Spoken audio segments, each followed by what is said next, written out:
Hello, Meoni here, and we got another nice chunky update for the 4.2 Lodestone page today, which contains some awesome images and really decent details for many of the areas of updates coming to the game in 4.2 that we haven't really seen a great deal about up until now, and we'll probably see more of those in the second part of the live letter.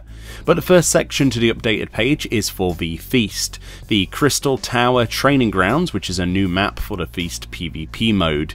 The Crystal Tower, remnant of an ancient empire, rings with a sound of battle held between factions of the Eorzean Alliance. Enter the fray and relive the glories of the distant past. The first image shows the battlefield of the arena on what appears to be high above the Crystal Tower itself. Floating above is a couple of airships supporting a banner above the actual battlefield, and below is the central area you fight in, with a series of line-of-sight barriers to use tactically during your combat.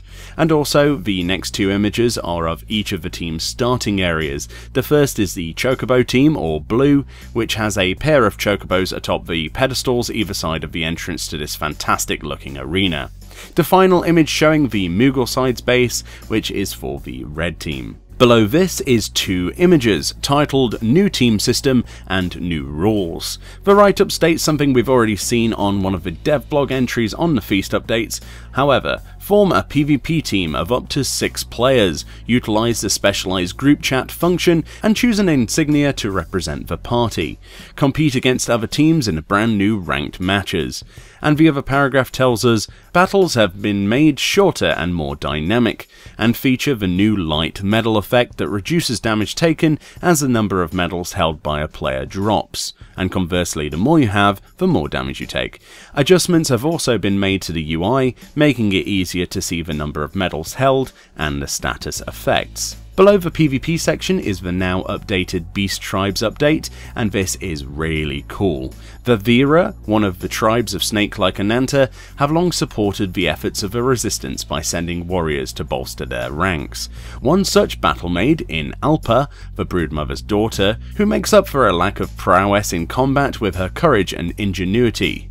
She dreams of making a grand contribution to the resistance, but many bizarre and perilous trials must now be overcome before plans can come to fruition. There are now 5 images on this part, the first presumably featuring this character, the character that they mentioned that's fighting for the resistance, and the second image seems to show during a cutscene or event during the storyline of a new beast tribe with the Warrior of Light seemingly investigating the well-being of these two Ananta on the ground here.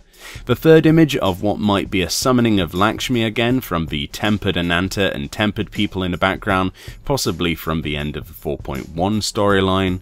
And the fourth image shows the new Beast Tribe vendor area, and presumably the new quest hub that you can grow, much like the others from the game, from doing quests and the progressive story.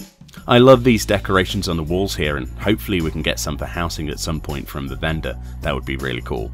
The final image for this section is where my hype has really come from today, and we knew it was going to happen, but this is the new, presumably Bloodsworn Ananta Beast Tribe Reputation mount. It's a giant elephant, possibly one of the largest mounts I've seen in the game so far. I love the albino coloration of this elephant and the giant tusks that jut out at the front. I can't wait to get my hands on this one for sure and do a video. The next section is even more hype, which looks at the new Glamour Commode system, or Glamour Dresser as it seems to be renamed on this site and for future updates. It reads as follows. In rooms in each of the city-states and Kugane contain glamour dressers, which allow the conversion of clothing, weapons and tools into glamours. Glamours held within a glamour dresser can be displayed simultaneously and applied as full ensembles, making it easier to choose the perfect outfit.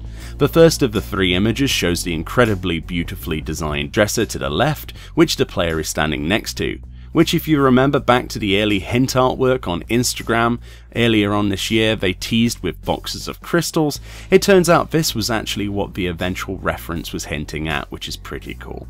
The UI over to the right there is quite nice, simple and flowing, very easy to understand, and should make it easier to at least store 200 pieces of glamour. As for the rest, which I have a lot more of than 200, I have no idea.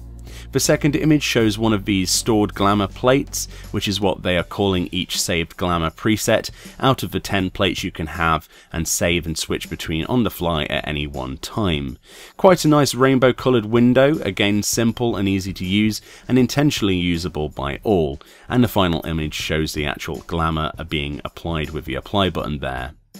And finally, the last section of updates to the site include one that should definitely be interesting to anyone with a 3-company house, that is Aquatic Voyages. The write-up reads as follows: construct a submersible in your company workshop and hunt for hidden treasure in the depths of the ocean. Who knows what mysteries await? The first image clearly shows the fantastic looking submarine model we can build, with its impellers spinning wildly to the rear of a craft as you sink into the depths of the ocean.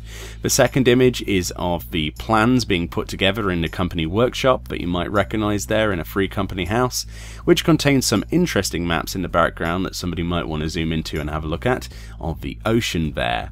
And finally, a close-up of the mission deployment screen for underwater voyages, showing the Ivory Shoals area and Deep Sea Site 1. The EXP reward of the voyage and the ceruleum cost and flight distance is also listed here. I really like this and can't wait to explore the bottom of the ocean in future videos. That about wraps up this series of updates for the 4.2 Lodestone official site. Thank you kindly for watching this, and I will see you all next time.